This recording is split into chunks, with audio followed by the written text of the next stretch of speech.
Uh,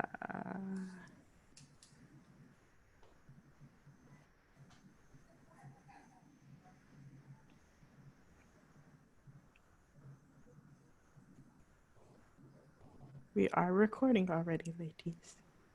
Okay, great. We'll just wait for you to go live and then we'll welcome some, I think. Lasavia.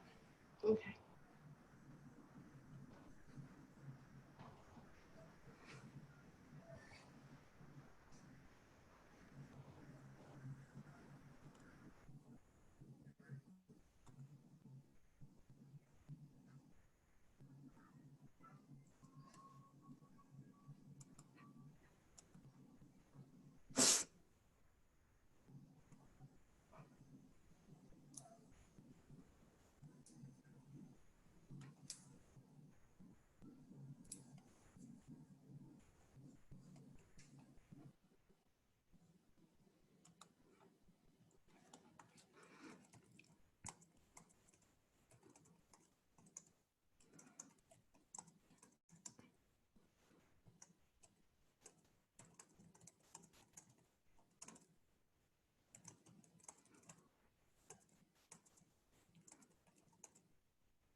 Hello, Lasavia. Hello, Letty. Hey, Ria. Thank you guys for joining us.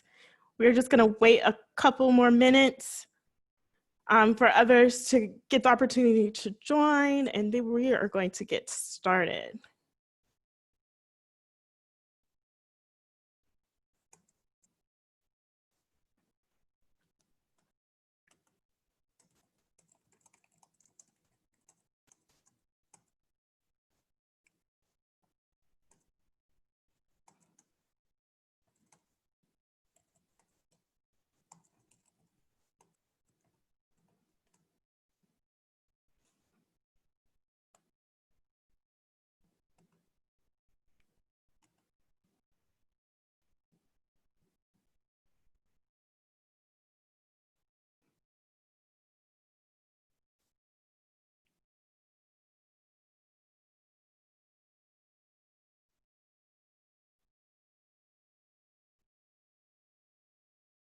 All right, going live, ladies.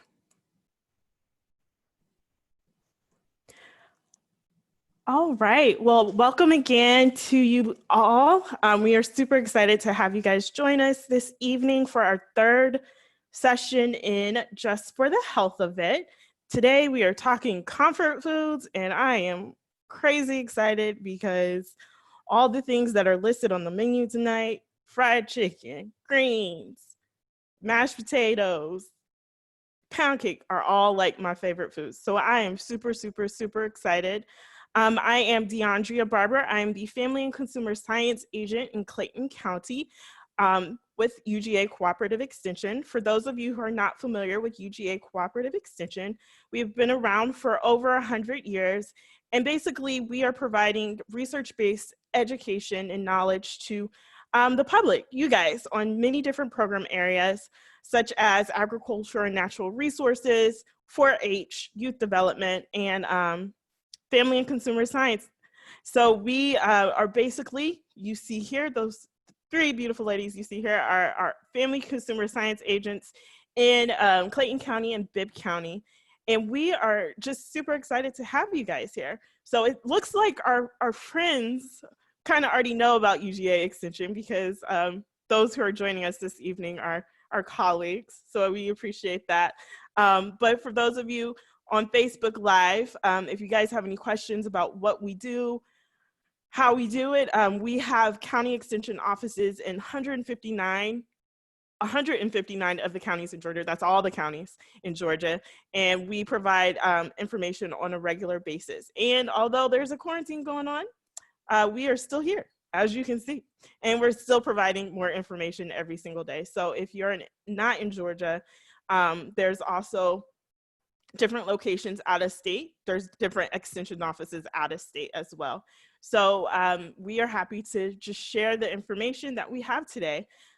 We're going to do things a little bit differently today. So we're still going to go ahead and let Keyshawn and Chef Rebecca kind of introduce themselves and share a little bit of information about themselves. But then instead of going straight into the education part, we are going to jump into the cooking part. But don't worry, we're going to get that education too, because we have to, right? So stay tuned for that. Don't jump off, because I know who's watching right now, and I will come find you. So don't jump off after we get started cooking. So Chef Rebecca, if you want to go ahead and start with introductions. Yes. Hi, everybody. I'm Rebecca Hardiman. I'm the County Extension Coordinator and a Family and Consumer Science Agent in Clayton County. I am also a certified chef, so I'm excited to be here with you all this evening to go through some tips, tricks, some new ways of doing some old classics that we're going to go through, and also to drop some knowledge, because I think that you'll have some information that comes your way this evening that are going to be some real shockers. And so we're here to help you work your way through that and show you some ways in which we can get you on a healthier path. And I'm just excited. So ready to get started. While Keyshawn introduces herself, I'm going to go wash my hands. Well, good evening. I am Keyshawn Thomas, and I am the Facts Agent in Bibb County, Georgia, good old Central Georgia. And I specialize in food safety, health and nutrition, and healthy housing. I'm excited about us doing comfort foods this evening. And one of the reasons why we changed the format is because comfort food is made with a lot of love. So it's going to take a little while to get some of those things started, but we do want to have a conversation, and hopefully I can impart some education to you all about some of the things with our comfort food, how we can make those little small steps to make it a little healthier for us. I love comfort food. As you can see, I'm not a small girl, and I've loved comfort food ever since I was a small girl, and I still love comfort food now. But as I get older and I became a mom and I have to impart those good habits, I've had to try to change things in order to keep everybody healthy so that I can stay here as long as I can and enjoy those comfort foods. So I'll be back later with a little education about those comfort foods and some things that we can do immediately to change those things and make them a little healthier for us. Great. So we're going to go ahead and get started. We're going to start this evening with a recipe that Deandra is going to put up on the screen for us. We're going to start with smothered greens. And I know that that is definitely a staple, especially in the South. And so we're going to start with that, and then we're going to go into some fried chicken. I am going to turn the camera down so that you can see what I'm doing, but I will be able to hear any questions that come through on the Q&A, and also I'm sure my colleagues will help me out. So let's get started with these smothered greens. Yummy. All right. So what I have here is in my pot over on my stove, I already have my 3 cups of water that is almost to a boil right now. As you can see right here, I have 2 pounds of collard greens. Now you can do a mix, and we'll talk a little bit about that later on. You can do a mix of greens. I'm using all collards this evening. They are cleaned, washed, cleaned, and they're chopped and the stems removed. So that's what I have here in this bowl. And what I'm going to prepare right now is a 1/4 cup of an onion. I'm going to do 2 garlic cloves. I'm going to chop some green onion, and then we're going to use some seasonings, and we'll talk about that as we get closer. So Keyshawn, do you want to talk a little bit about a mix of greens? Yes, okay. We can mix our greens. I am a fan of mixing a little cabbage with collard greens, and actually I sneak in a little kale. And we want to make sure that we don't cook our greens to death. I know that sometimes we want to cook them for 1 hour, 2 hours, and you almost have mush. But what happens is when you cook them for an extended period of time and cook them almost down to nothing, you really get rid of some of those nutrients that we so sorely need that can be found in those greens. And I love the fact that you're putting green onions in there. That's not traditionally how we would prepare prepare them in the South, but I love green onions, and I think that would add a different flavor profile. And collard greens are very versatile, actually, as well. And look at the calories on that, 80 calories. Yes. And we'll talk a little bit about the education, about how we traditionally prepare them. Yes, because I don't think it's 80 calories. It is not 80 calories. I definitely know that my grandmother's greens were not 80 calories. Right. Definitely not. And so for those of you on Zoom who are joining us, if you just want to watch Chef Rebecca prepare, you want to check out her knife skills, you can actually pin her screen. So even when we are talking, you can still see what Chef Rebecca is doing. Right now, she is pounding that garlic like only she can. All right, so I've got 2 cloves of garlic here. Now, depending on if you're a garlic person like I am, and I know Sean is, you can add a little bit more garlic if you like. For me, it's not necessary. Two cloves in this recipe actually goes a long way. Oh, 2 cloves means 4 in my world all the time. All the time. I do know that for you. All right, so we've got the 2 cloves of garlic. We have our onion. Now, the regular onion, the yellow onion I have here, now that is something I will add a little extra. And so I did do a little bit more than a 1/4 cup, but that's just me. It's really about personal preference. Okay, that looks lovely. It does. And one thing about collard greens is they have a lot of iron. So those of us that suffer from anemia and just are learning to still eat beets, collard greens are a good replacement to help us get that iron that we so sorely need. Ooh, who doesn't like beets? Right. I'm not a fan. Roast them up, honey. Roast them in the oven. Really? Yes. I'm learning with beets. Or you could do beet powder, but you know. That's true. Keisha. Thank you. All right, so I'm just adding that in. Now, we all know that we're dealing with shortages in our grocery stores right now. We're dealing with stores that have some things and not other things. 3 grocery stores near me were out of smoked turkey legs, smoked turkey anything. They had nothing. So what I have done instead is I had some turkey bacon that I had in the freezer. I took that out and I just cooked it up, pan fried it and chopped it. So what I have here is some turkey bacon, and that's what I'm actually gonna put in here. Let me see if you can see that. So it's just chopped. Okay. So the recipe does call for Chef Rebecca said, smoked turkey legs. So this is a great alternative. We are unfortunately not able to share with you the recipe cards just yet. So as Chef Rebecca is working her magic, feel free to share with us, if you're on Zoom, your email addresses. And if you are on Facebook Live, you could either just in the comment box say more, or if you feel comfortable sharing your, not Facebook, but your email address with us, feel free to share that in the comment section as well. But we definitely want to get you these recipes as soon as possible. So share, share, share. Now this recipe calls for a hot pepper. I'm eliminating that for tonight just because this is going to be dinner for my 8-year-old. So I want to make sure that she's able to eat it. But I do have in here some cayenne pepper, some cloves, which might not be something you normally put in your greens, but I promise you the flavor profile will go through the roof. I have some thyme and also some ginger. So we're gonna add these seasonings to our pot. All of those seasonings are really good for you.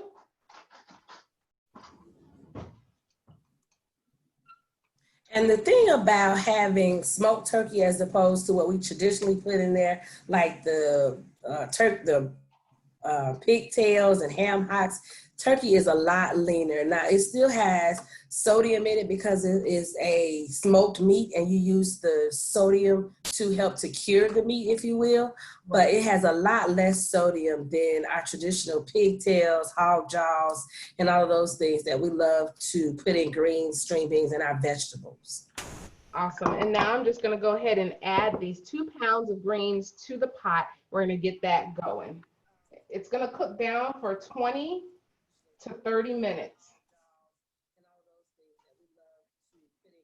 And then once I get this in here and straighten up a little bit, we are going to start with our oven fried chicken.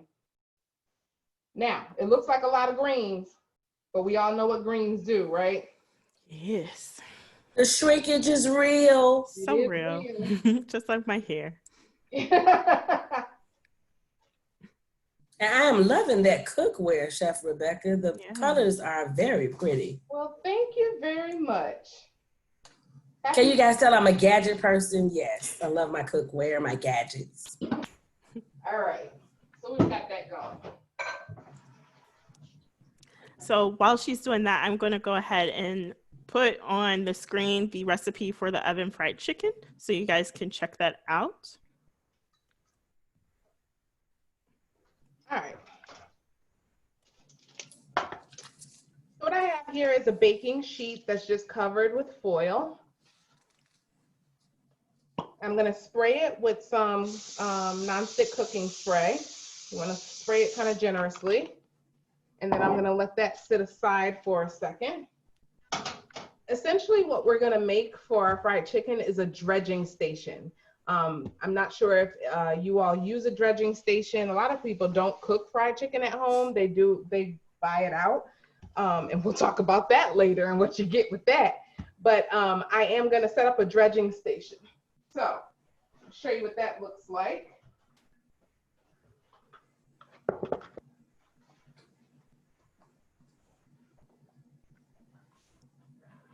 So this oven fried chicken is a lot healthier because you are not taking that food product and dunking it in grease. That grease has an adverse effect on us, and sometimes it can even be seen immediately with digestive issues. Once you stop, if you decrease the grease in your diet, if you try to go back to it, you may have some issues trying to process it. There have been plenty of times when I'm just like, that is just way too greasy, because I have decreased considerably the grease that is in my diet, and trying to go back to it is very difficult. Now, don't get me wrong. There are times when I'm like, I just may have to bite the bullet, but it's not a good feeling afterwards. And you also have to think about anytime you dunk something in grease in order to cook it, it is absorbing that grease, and you have to think about what is going on the insides of our bodies as we, consume all of that grease. Correct. Very true. I have in here, I'm cracking 3 eggs. I have in here a 1/4 cup of milk with the eggs. I'm gonna wash my hands since I've got egg on my hands.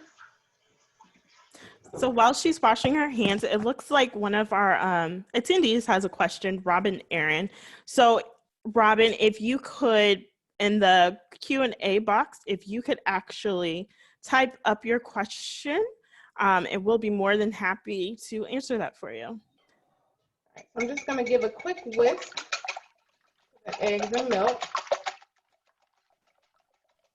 This is gonna serve as the second stage of our dredging station. All right, so we've got that done. And now I'm going to season the flour. Now to the flour, I'm not adding too much because the third part of our dredging station is actually going to have most of our seasonings. So to the flour, I am simply going to add the salt and the pepper. So it's a 1/4 teaspoon of each. And that's always a question. Should I season just the meat, or should I season the flour and the meat? So I'm glad that you addressed that. And since you are my go-to person for information because you are a chef, I feel like I am really in the know now. Yes, you wanna season at every stage, because every stage of this dredge is going to cook differently, and so you want to make sure you have seasoning in each level. All right, so I've got my flour set, got my egg mixture set. Now I'm going to do this last part, which is what I have here is 1 cup of breadcrumbs. Now you can use any kind of breadcrumb or panko. Panko will actually make it crispier. These do come out very crispy, but the panko will actually heighten that crispiness. And to that, I'm gonna add 2 teaspoons of oregano. I'm gonna add 2 teaspoons of garlic powder. Again, with these seasonings, you adjust to what you like. Keyshawn, would you add more garlic powder or less garlic powder? Probably more garlic powder, but I am glad to see that Chef is using garlic powder as opposed to garlic salt.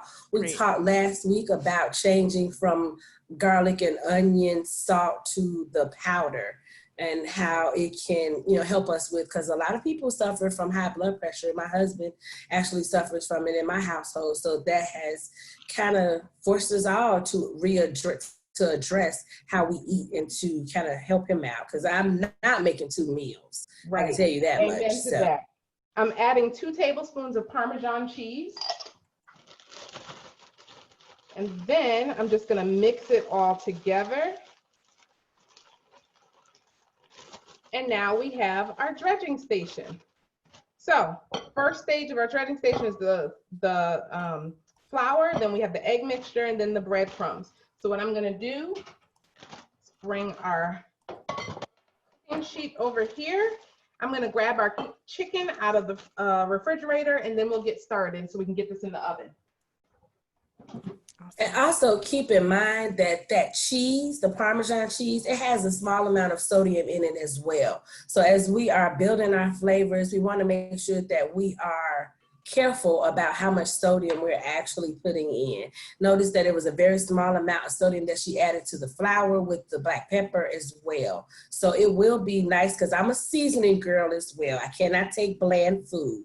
So I think flavoring at those different steps in the process, as she said, will help us to get a nice seasoned product in the end. And let's face it, if we don't tell people and we just take this out of the oven and put it on a serving platter, some people may not even know that it's fried chicken. And if it tastes well, I've really tricked my family a bunch of times. Make sure that they're not listening. A bunch of times, because it tastes good. They have no idea that it's healthy. As long as it tastes well, they're fine. Yeah. And that's why it's important. The seasoning at every level is very important. Yeah. Now, my recommendation is, as you can see, I'm using a glove to do this dredging.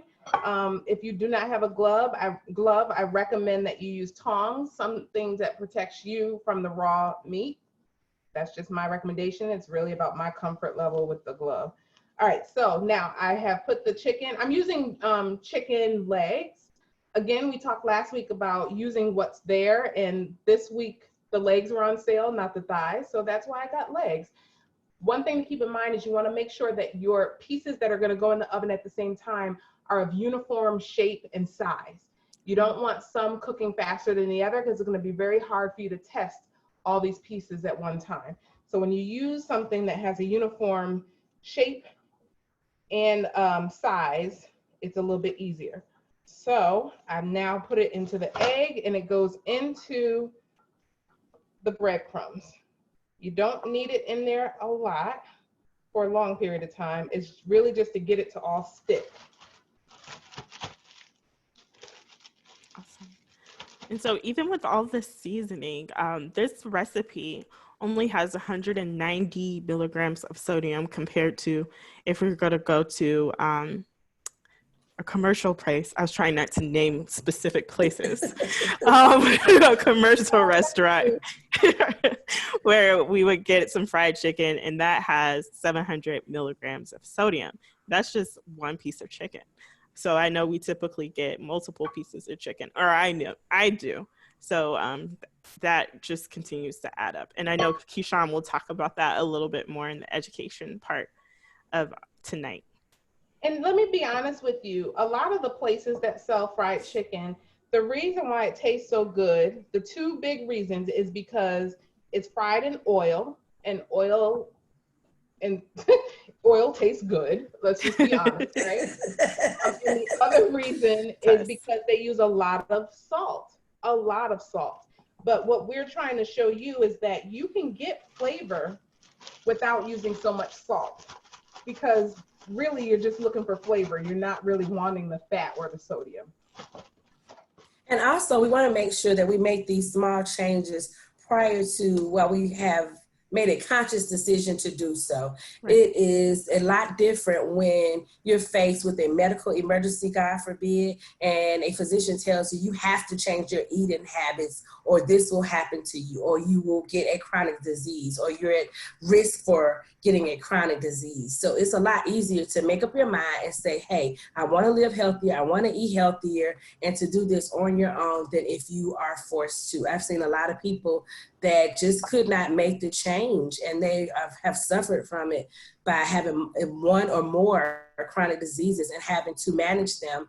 And they've faced every day with everything that whatever they eat can make them ill. So we want to make sure that we make that decision for ourselves.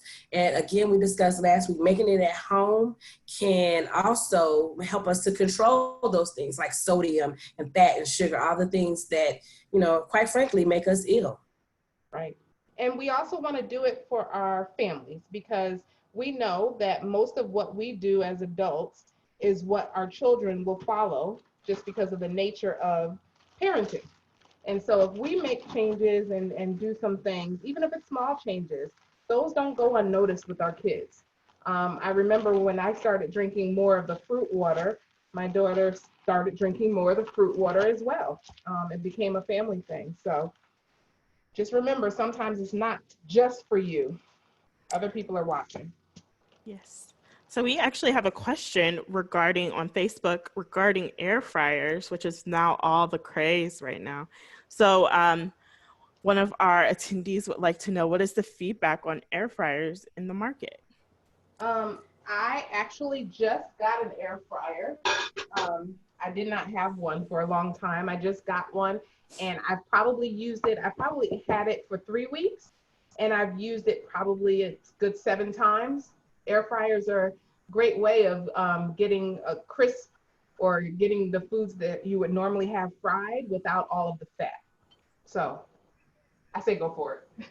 Yeah, I like air fryers as well. I did a lot of research before I purchased our air fryer. And again, as Rebecca said, it'll give you that crispy kind of fried feeling without all of the fat, the oil, if you will. And what happens with the air fryer is it circulates the air very quickly at a very high rate so that the outer coating of the food gets crispy quickly. And that's generally what it does without the oil. The thing is, again, with the air fryer, that doesn't mean that it's carte blanche. Let's dump a box of salt on it and spray it down with oil, because you do sometimes put a little oil in it so that it won't stick to the basket of the air fryer. So we still have to be cognizant of our seasonings, what we're using as far as seasoning, and also making sure that we don't use too much oil in our air fryer as well. But great question, and I love the air fryer. I want to try, my next thing I want to try is cauliflower buffalo bites. I can't wait to try that. Ooh, that sounds really good. So we have go ahead. I want to get these in the oven. So I've sprayed the top of the chicken with the same cooking spray that I use to coat the foil. And I'm going to put them in a 400-degree oven for approximately 30 to 45 minutes. But you want to make sure that the internal temperature of the meat reaches 165 degrees before you take it out of the oven. So I'm going to go put these in the oven, mix our greens, and then we can go on. Awesome. So we actually have a couple more questions. One question was whether or not that was low-fat milk with the egg. I believe it was whole milk, but it is whole milk, okay. But you can use low-fat milk or a milk, any kind of dairy substitute. But the nutrition packs that we put up there are by using whole milk. Yes. And then we have another question from Miss Letty, who's asking, we can't take out the skin. I guess so taking the skin off the chicken. Taking the skin off the chicken to, I guess, make it a little bit healthier. So you can definitely do that. The recipe that we're using is with the skin on, so that people who are used to full skin fried chicken can still get the same texture and the same taste and flavor profile. However, and I can turn my camera up now. However, if you are concerned about that, you can take the skin off. You're not going to get the same crisp because obviously the crisp from fried chicken comes from the skin, but you will still get a very flavorful chicken. And then also you want to make sure that you bring the temperature down a little bit if you're going to do it without skin, because you don't want your meat to dry out. There's nothing protecting the meat from the heat when you take the skin off. So Rebecca, for the dredging station, could I use, say for instance, if I wanted to use buttermilk or possibly egg whites maybe? You definitely could. Just remember, whenever you change any of the parts of a recipe, it changes the nutrition of it. So what we have here for nutrition facts would not be the same if you change anything out, but you can definitely make those changes. Okay. Awesome. And so Mia is here and she is ready to taste test. You know, she made that offer last week. We forgot to call her. We forgot to call you. I'm sorry. All right, I'm just mixing the greens a little bit. They are already cooking down, but I wish you all could smell this. I say that every week. I wish you could smell this because they are smelling really, really good. So I'm just gonna show you real quick before we move on to the education part. Bring it over so I can show you what we're looking at right now. So this is where we are so far. Ooh, somebody invent smell-o-vision, please. If you invent it, you'll be rich. That's right. All right, we can move on, Keyshawn, to our education, and I'm just gonna clean up a little bit.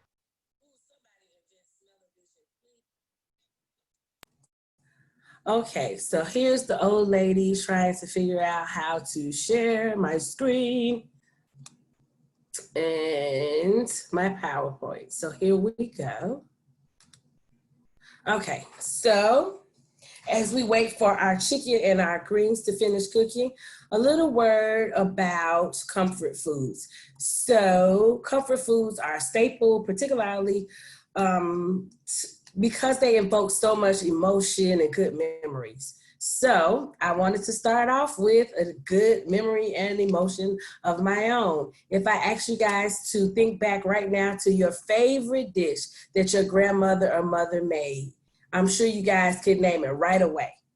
So just take a few moments, think back to your favorite dish that your grandmother or your mother made. So how many people said Brussels sprouts or salad or broccoli? Not very many of us probably. Most oftentimes it's that comfort food. There's me when I was a little girl. I've always loved comfort food. Most oftentimes as children, the favorite part of the meal was dessert. Mine was always dinner. I always loved dinner because I always wanted some good comfort food, and that's what we made in my house. That's what my mom made. And there's a sweet potato pie that my granny made. And as you can see, we couldn't wait till it cooled down before we cut it. So sweet potato pie and collard greens have always been two of my favorites that my mom and grandmother made. One of the things about comfort food is, unfortunately, they are generally high in sugar, fat, and sodium. The things that we said on last week, we need to reduce in order to lead a more healthy life. So in our little photo there, we have our sugar, but look at that little orange bowl. And in the South, we call that liquid gold. That is bacon grease, the bacon fat. And sometimes we will even take it. I know you guys out there in Facebook land and in Zoom land don't do this, but I know people that take a little bacon grease and they put it in their greens, cabbage, peas, and all of those things. So you have a healthy veggie, because we talked about increasing our veggies and fruit. 2 weeks ago now.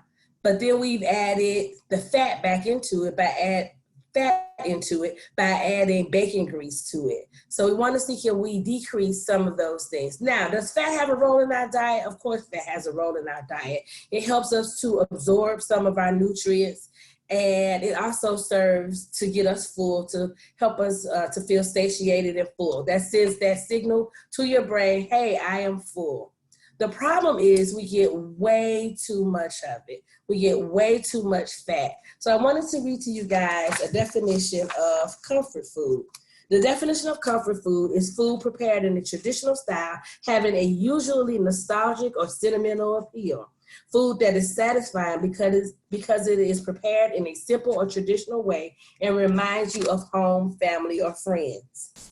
So, of course, when we went back to our example about our favorite dish from our mom or grandma, it took me right back to my mom's kitchen with the yellow curtains, the gold chairs, and at that time we had gold napkins and paper towels before we knew better, right? So those ideas took me right back. But can we rethink? I guess our challenge is, can we rethink those comfort foods and still keep the memories and the nostalgia and the good feelings and the feelings of fellowship with our families and make those things healthier? And I say to you today, my friends, yes, we can. So common foods that have a lot of fat, when we can find fats in our diets, are cheese, poultry skin. We just talked about taking the skin off of chicken, egg yolks, butter, our fat back, coconut, and palm oils. All of those things have a lot, and our whole milks. A lot of those things have a lot of fat in them. So, reducing fat, sugar, and sodium. So I wanted to kind of just really put some eyeballs, because I think sometimes really looking at nutrition labels, how important it is to read nutrition labels it's very important for us to it's a sobering effect. I remember when they put in fast food restaurants, they started putting calories and they started putting nutritional values on the menu.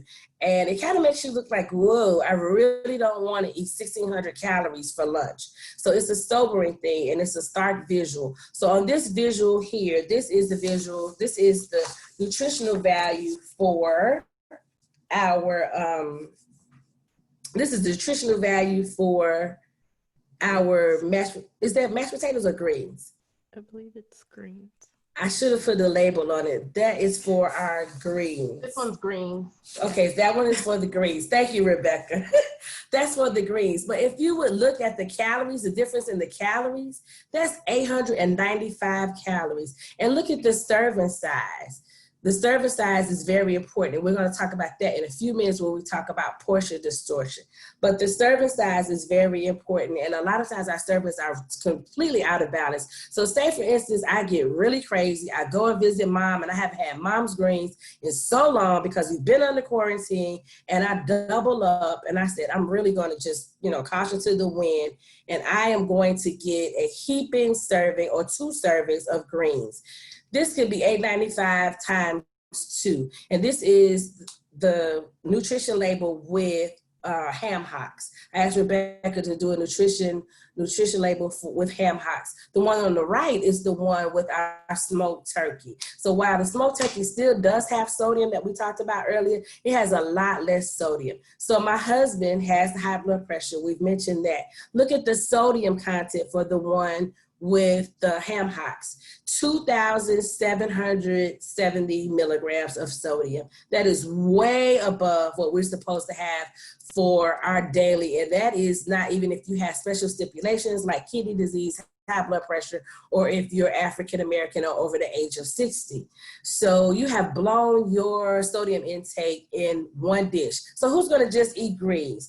I want some fried chicken. I want macaroni and cheese. I want cornbread. So you are compounding that sodium intake as well as those calories. We have reduced that sodium by 90% when you put the math to it. For those of you that are my numbers people out there, we've reduced the sodium content by 90%. That is astounding, and it's very sobering to see it, I guess, in actual numbers. So this one is for mashed potatoes. Who doesn't love potatoes? I love potatoes, but potatoes don't love me because they cling to my body for whatever reason. I cannot get rid of them. So this is the nutrition label for mashed potatoes on the left, and on the right, it is for cauli mash, which is what Rebecca will be demonstrating later on for us. The calories are 356 as opposed to 90. And also cauliflower has a lot of nutritive value, if you will, more so than potatoes for us. If you are, say for instance, you have gone to a physician and they've told you that you're pre-diabetic, you need to change some things if you're pre-diabetic. If you look at the total carbs on those, that's a huge difference on your carb load. The difference between 41 grams of carbs or 9 total grams of carbs. That is a huge difference. And also look at the cholesterol. If I am someone that has high cholesterol or I may be borderline, the cholesterol is 15 milligrams on the cauli mash and 51 on the mashed potatoes.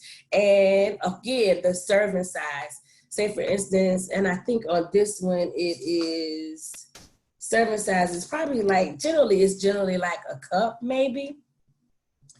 Not much more than a cup, because the serving sizes are important. So who eats a cup of good old mashed potatoes with a bunch of butter, a bunch of milk, and all of those things in it? Not me, I'm afraid. I'm generally going to eat 2, especially if I go back for seconds. So again, all of these numbers will be numbers that you will multiply times 2. Who wants 356 calories? Maybe sometimes the times 2 for one dish. That's not the entire meal. So say for instance, if I get a biscuit and a piece of fried chicken, that is a lot of calories and sodium for one meal, and as well as carbs. So we want to make sure that we think about those things. We know that carbs turn to sugar in our bodies, and some of us have issues processing those things, and those are called diabetics. So we want to make sure that we are keeping track of these things, and we're looking at, sometimes before you make that decision to eat it, flip it over and look at that nutrition label. Okay, a word about portions. And I think it's very important for us to prevent portion distortion. Portion distortion is where you have an unrealistic idea about the serving size of something, particularly food. So if we look at our example on the left, we have M&Ms, and I've counted these M&Ms. It's only about 11 M&Ms that should be a serving size. That's 150 calories. My son, my 9-year-old, would take out the overeating portion if I let him just alone by himself.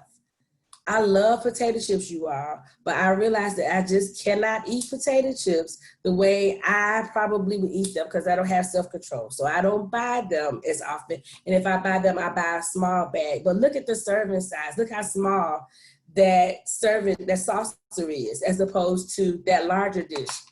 450 calories. And I'm sure if we looked at the sodium on those chips, it's really, really high. Now these donuts, you all, the donuts are mini donuts. Those are not the huge donuts.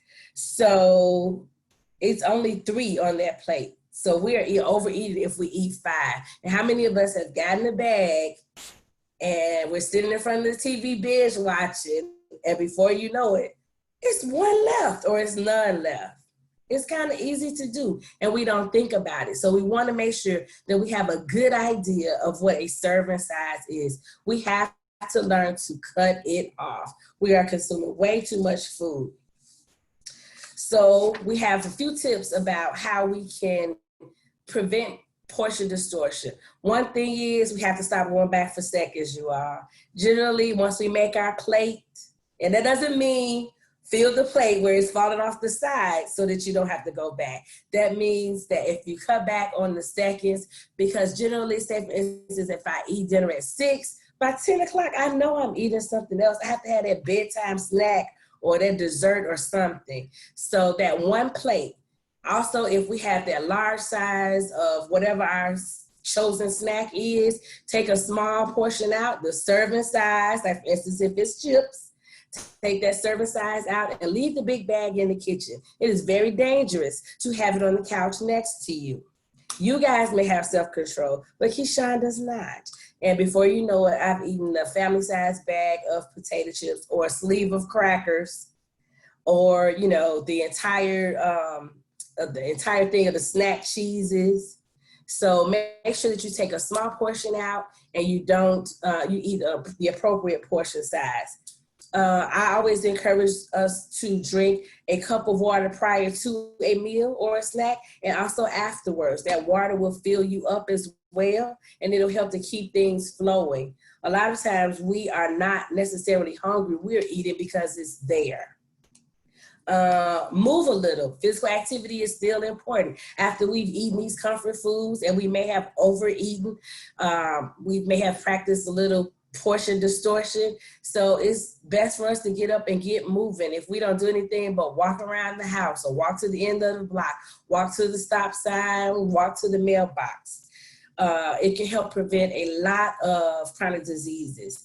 Again, add more fruits and vegetables to your diet. Choose those leaner cuts of meat. Use low sodium and low fat products.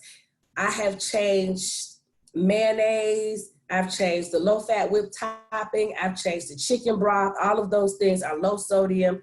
I made spaghetti for dinner this evening. I added mushrooms, and of course it was veggie spaghetti, and it was turkey, ground turkey, Italian sausage. So it was healthy, you all. But I love mushrooms, and so I found that they had no salt mushrooms. I was already going to add seasoning to the entire dish, so I didn't have to have the sodium in the spaghetti sauce, in the meat, in the vegetable pasta, and in the mushrooms as well. So anywhere where you can kind of cut those things out, because you're going to season them anyway. Bake or air fry versus frying. And we talked a little bit about that. You guys were spot on. That will help us to eliminate some of that fat. And remember, anytime if we go back to our bacon grease, look how solid that is there in that bowl. So how'd you like a little bit of that in your arteries hanging around? That's what happens in your arteries. It solidifies as well. So we want to make sure that we're cutting those things where we can. And generally, I will tell you, nobody in my house knew that I changed to low-fat mayo. They're making sandwiches anyway. They didn't have a clue. My husband noticed because he thinks he's as smart as I am, but we know that that's not true either. But nobody noticed but him. So the taste is not different. If you're adding it to the rule is if you're adding it to other ingredients, you won't be able to tell most oftentimes. And they've come a long way. It's not like back, 20, 30 years ago when they had the low fat, no sodium kind of things. And it's like, this is really cardboard. They've come a long way with the taste as far as food science for those items. And also using our herbs and spices. I've never put Parmesan cheese or I've used garlic powder, onion powder, and I love the Italian seasoning blend. Any of those things without adding that sodium. That sodium is not, because one thing for sure, what you put into your body is what your body will crave.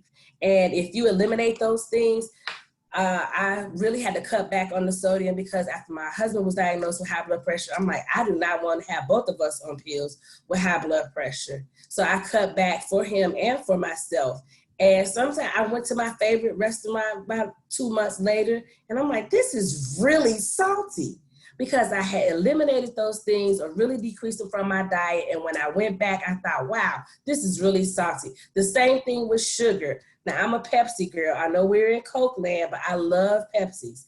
But I gave them up because I found that, as Rebecca said, I was drinking a lot. My children started drinking a lot of Pepsis, gave them up, went back, and I had a Pepsi about 2 weeks ago. And when I tell you it was the sweetest thing ever, I was like, what is this? Just all sugar?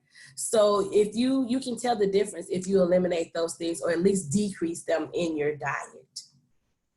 So some takeaways for us this evening: make some small changes. They add up. Bacon, air frying, switching out using herbs and spices, leaner cuts of meat, and switching up those comfort foods. Fat in moderation isn't all bad. We generally just get too much of it. And portion distortion can promote overeating. Make sure we watch our portions. And be creative. There are probably a million things that you guys can name, in addition to some of the things that I have discussed this evening, that you can do to kind of help us on our health and wellness journey. So be creative and remember to read those nutrition labels. It's very important. So this concludes the education portion. And back to the main attraction, the food. I love that introduction. I'll take main attraction anytime. All right. So while we had all of that knowledge dropped on us, which I, I felt like it was mind blowing, because when you see it in print, it makes a big difference than when you just hear somebody say something. So what I've been doing is just checking on the chicken. I've been stirring the greens to make sure everything's cooking down fine. And now what we're going to do is make our cauli mash, which is our mashed potatoes, but made with cauliflower. So DeAndrea is going to show us the recipe there for a couple of minutes. And I'm going to let you know that what I have here on the cutting board is some cauliflower that I have already steamed. And I steamed it just with some water on the stove. And I'm going to use my food processor today. I have in my little dish here just some garlic, a little tiny bit of butter. You can see that's not a lot of butter. Some ground pepper, some salt, and also some chives. So what we're going to do is we're just going to add our cauliflower to our food processor. Do you have to have a food processor to do this? No, you do not. You can mash cauliflower the old-fashioned way like you did with potatoes. Just get the old masher out and just mash them up. They're fork tender once you steam them, so they are soft enough to be able to mash. And to this, I'm going to add all of the ingredients that I just told you, plus a little bit of the Parmesan cheese. Just going to add that all to the food processor. And I'm going to bring this over and process it up, and I'll be right back. I'm going to mute it because it will be loud. Okay, so cauliflower. Cauliflower is a very good vegetable for us to eat. And for whatever reason, I remember eating it as a young child and thinking, ooh, I really hate this stuff. But as I got older, I learned about the versatility of cauliflower and how good it is for you.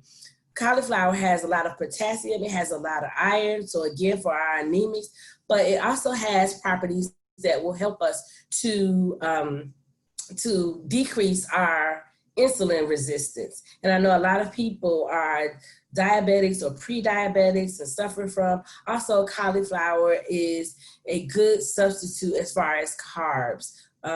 If you love potatoes like I do, you have to find a replacement, because let's face it, we just cannot eat potatoes 2 or 3 times a week, or so not even, sometimes I don't even eat them once a month because it's just too many calories, too much carbs. And I want to try to see, can we avoid those diagnoses that plague as we get older? Our bodies begin to break down, and unfortunately, it may even run into some families like diabetes, for instance. So as we start to get older, certain things we get a higher risk factor, if you will, but we can combat those things by our diets. So it's very good, and it's a great source of potassium. And a lot of people with high blood pressure, that's what they have to take. They have to take a potassium tablet as well. So it's a great source of potassium as well. Yeah, I definitely agree with you. When I was younger, cauliflower, it was not my fave. I don't even think my mom made cauliflower, to be honest with you. So I just grew up knowing it wasn't my fave. But as you get older, there's so many different variations. I have found cauliflower tots to be a great way to sneak in vegetables for my daughter, who doesn't like to eat anything. And there's, the cauliflower pizza crust. So it's a great, like Keyshawn was saying, great way to substitute carbs and still get those comfort foods like pizza and things like that we really do love. It's also high in fiber. And I don't know about you guys, but as I get older, things start to kind of slow down on me, if you know what I mean. So fiber is a great way to kind of keep things moving. And when I tell you cauliflower buffalo bites, those are really, really good. Well, I'm looking forward to you doing that recipe and then sending it to me so that I can do it too. Me too. How you just gonna leave me out? All right, so because of the magic of what they say, television or Zoom or Facebook, I've already plated. So I'm going to show you what this meal looks like, and you can tell me if this would be a good substitute for our normal meal. So we've got our mashed cauliflower there. We have our fried chicken that crisped up perfectly. and we have our greens there, and it still has our smoked turkey in it and our onions and everything else. And again, I wish you could smell it because it smells so good.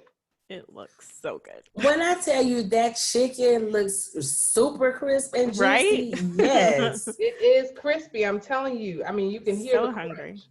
Oh my gosh. Now, I will give a warning to our Facebook friends as well as Zoom. Cauliflower has a different texture. You guys know I'm a texture girl. It has a different texture. And by putting it in the food processor or the blender or some smoothing it out, it does help it. Yes. But don't go in thinking it's going to taste exactly like mashed potatoes or it has the exact texture of mashed potatoes. Go in with the open mind and make sure that you get your flavors together. And I'm sure you'll be pleased with how it tastes. Just make sure that you don't go in thinking it's going to have the exact texture of mashed potatoes, because then you kind of set yourself up to be like, I really hate this. I don't know what those ladies were talking about. But it really is good. I've had the cauli mash before, and I really, really like it. And that's one of the reasons why I stress so much about seasoning and using different flavors to heighten the flavor of your food, because without it, it will taste bland. And a lot of the stuff that we are showing you over these weeks' time will taste bland unless you get your flavor profiles correct. All right. We're good. I'm going to put it down so people can look some more while I do a little something. And then DeAndre, I'm passing it over to you. Okay. I was hoping you're going to like taste it for us so we can like pretend to taste it with you. Listen, Like, I don't. I can be Scala de Laurentiis or. I mean, I know Mia would probably not like us if we taste it right now, but I'm just, it looks so yummy. I'm going to taste it.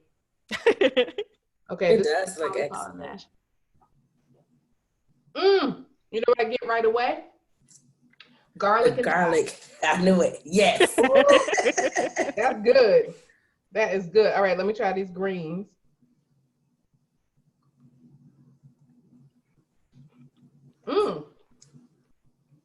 So, okay, what I get is the flavor off of that smoked turkey first.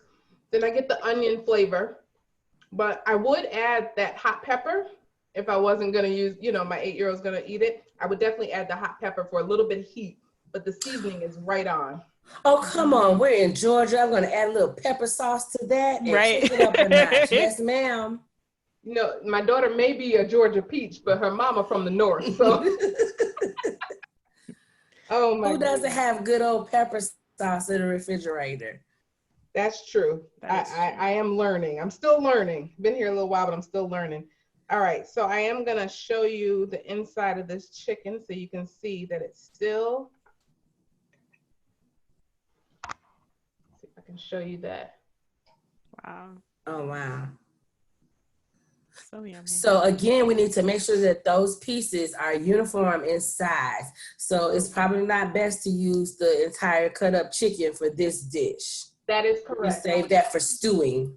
Right. I would not do like breasts and then wings all in the same batch. Now, if you want to do the whole chicken, you would definitely do it in separate batches. That's the only way to really get a good, consistent cook time on it. Okay, great. All right.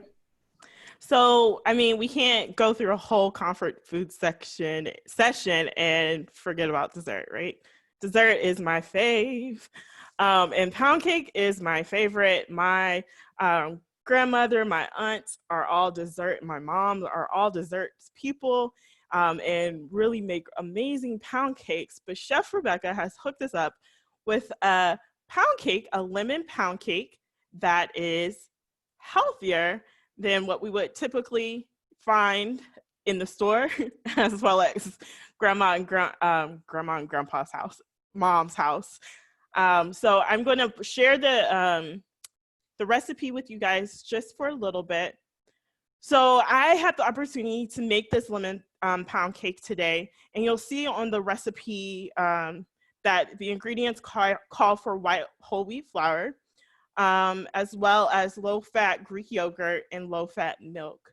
Adding the whole wheat flour instead of the all-purpose flour is just a great way to kind of decrease some of the fats and the things that we don't need in our body on a regular basis. But instead of using white whole wheat flour, I actually use all-purpose flour, gluten-free all-purpose flour, because my family is trying to do this whole gluten-free kick. Pray for us to see how far we get. But we are trying to do this gluten-free kick, and it's all-purpose gluten-free flour. And basically with all-purpose gluten-free flour, they're just using gluten-free ancient grains and just stabilizing the starches, things like that make it gluten-free. In the recipe, we also have the zest of a lemon. I used low-fat, non-fat Greek yogurt, and then I also used the low-fat 1% milk. We got rid of a couple of egg yolks. So we used 2 large egg whites and 1 large egg, which of course, we all know about egg yolks, although they're not completely horrible, right? We just don't want to eat them on a regular basis. Just as, like I said, a healthier spin on a staple of comfort food. So I did all this. I mixed everything up together. I mixed the dry ingredients first, and then the wet ingredients along with the sugar and the lemon zest, and then I added all the wet ingredients, and then it all came together. And so this, my friends, is the final product. So a great way to make your pound cake a little bit more healthier is just, well, not healthier, but to add a couple of fruit, eat it with some fruit. I topped it with some strawberries and blueberries on the side. You can definitely eat it with frozen yogurt. And they're just, I know Keyshawn has an amazing tip on the recipe card that you guys will be receiving about, what is it, Keyshawn? The bowl thing? Or was that you, Rebecca? I know it's the a la mode with the froyo. Like building a trifle with it. Yeah, that was. Oh, the punch bowl cake. Yes, I forgot all about that. You did. Yeah, so this actually tastes amazing. Even with the zest from the lemon, just 1 lemon, you can really just pick up the lemon in the pound cake. It's not too heavy. It's very light. It's I'm proud of it. Hopefully Chef Rebecca is proud of it as well. I am very proud of you. It looks beautiful. It looks delicious. I wish I could have some. I will say, I just want to give one disclaimer.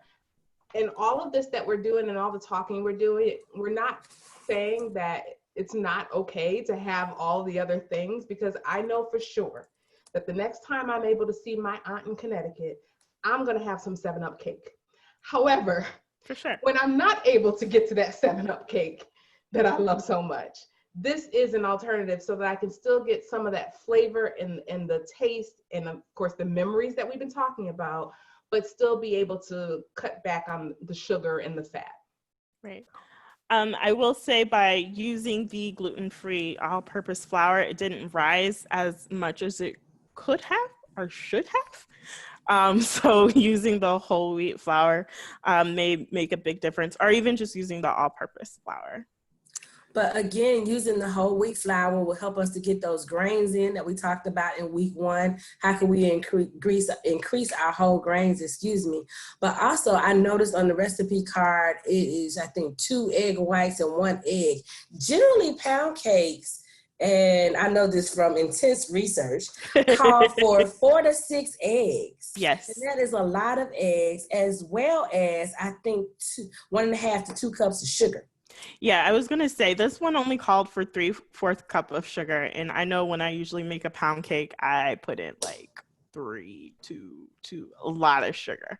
Like, yeah. So actually, I will tell you, when I did the recipe and at first I did 1 cup of sugar, it was too sweet.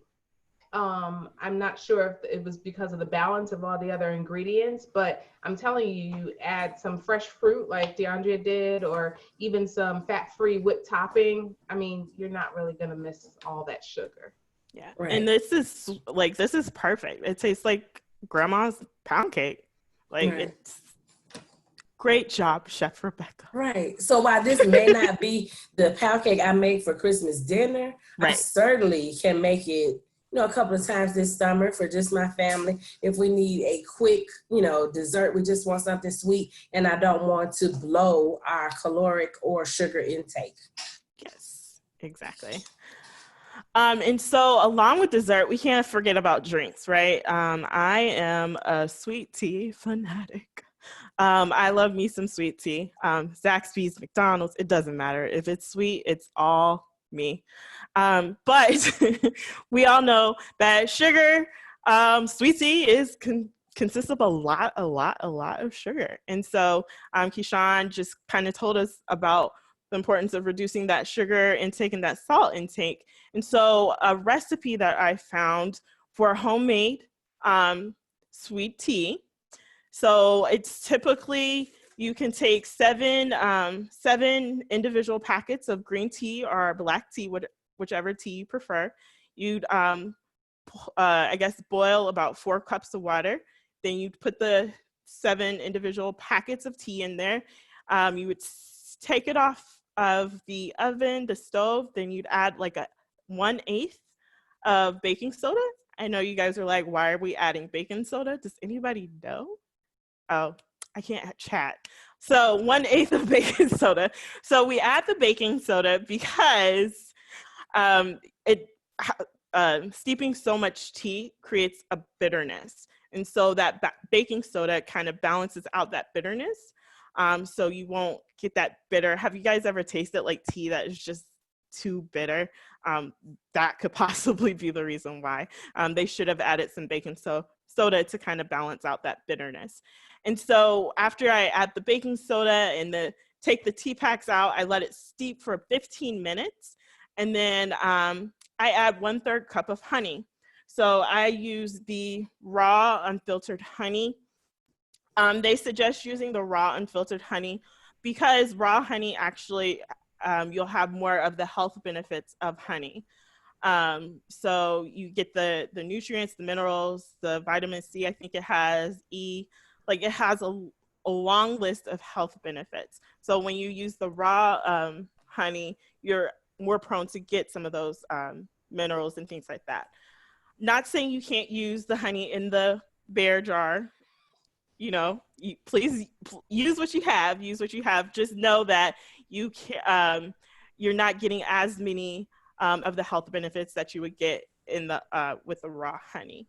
Another reason why we're using honey instead of sugar is because honey has a lot more fructose, which makes it you can use a smaller amount and it will still get sweeter.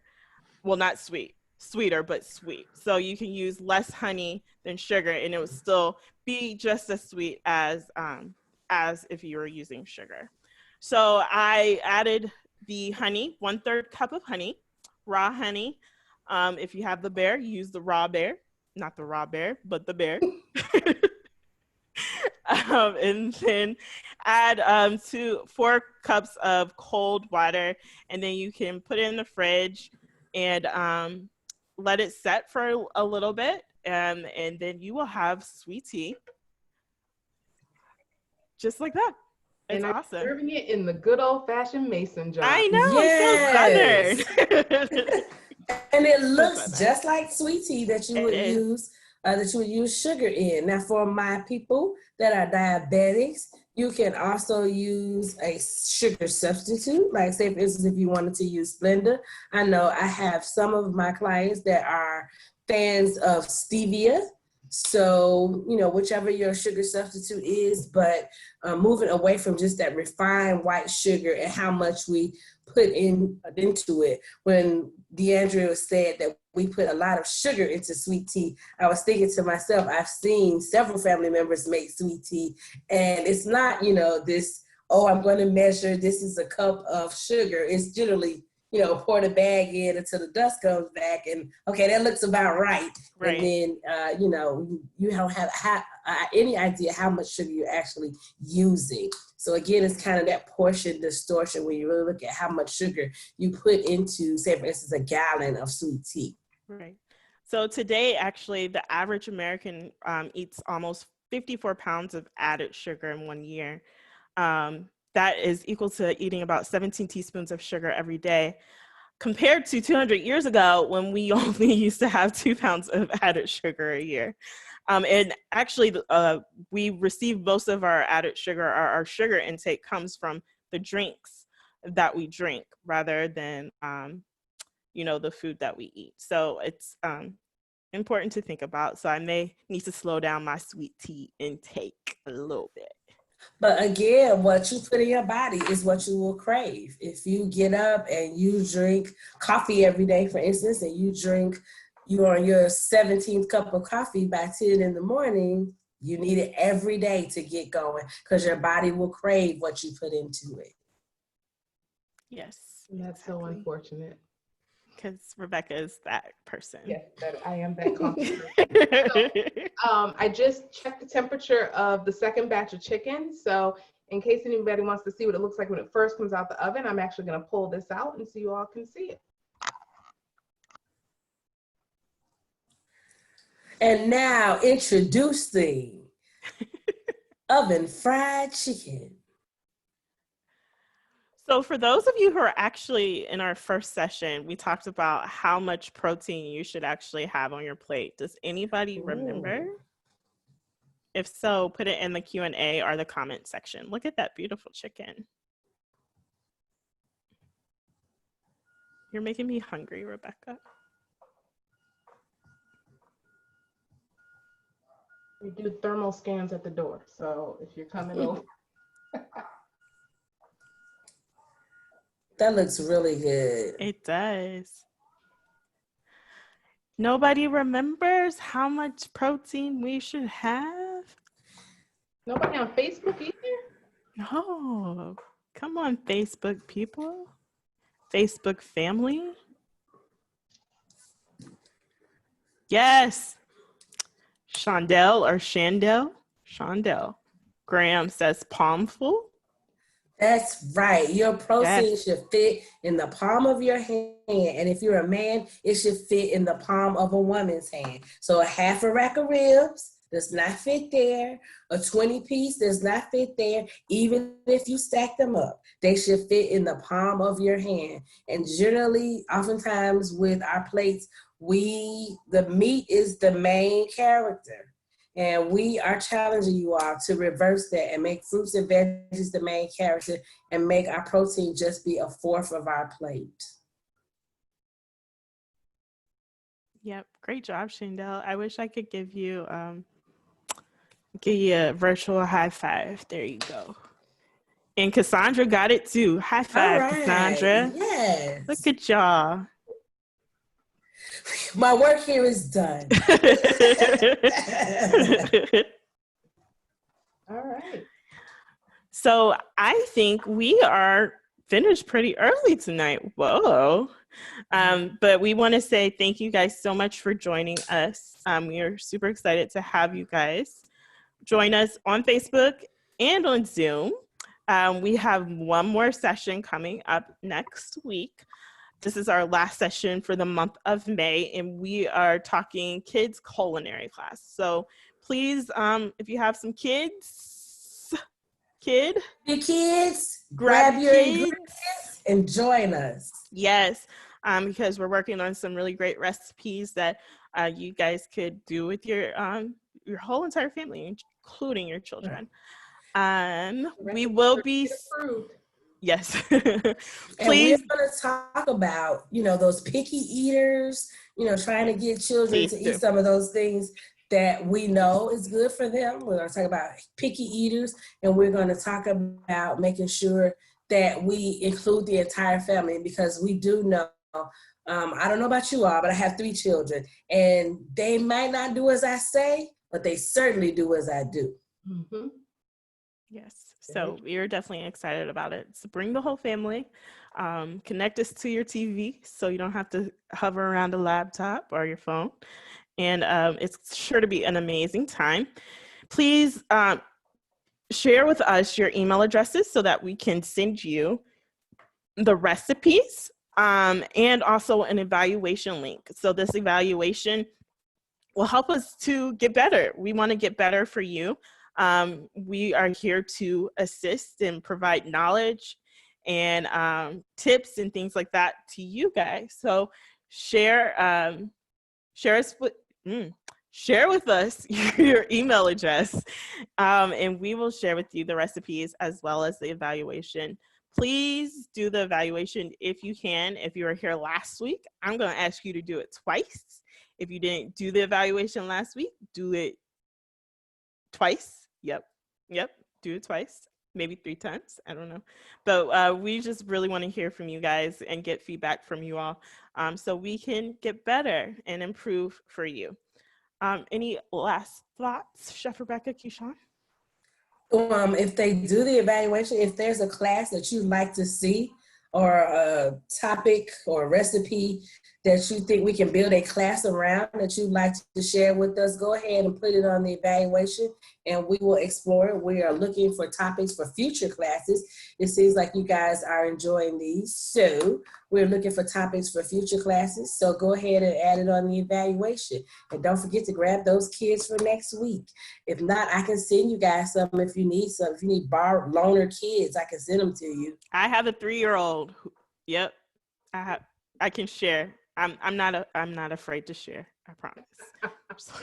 Well, I will say that next week I will actually have my daughter Leah in the kitchen with me. So she is actually going to prepare these recipes with us. And that's so I can show you just how kid approved they are. And I'm excited. And I hope that you all will try at least one of the recipes that we've given over the weeks. And if you have, we would love to see it. If you could show it to us either on Facebook or email it, we would love to see those pictures. Yes, please take pictures, lots of pictures. Y'all know y'all like to selfie it up. So let's selfie it up with your products and share them with us so that we can showcase them at our last session next week. Yes. Awesome. Well, thank you everyone for joining us. We hope to see you again next week. Same time, same place. Kids, bring them. And yeah, I think that's it. Bon appetit. Bon appetit. Bye, everybody. Thanks. Bye. Have a good evening.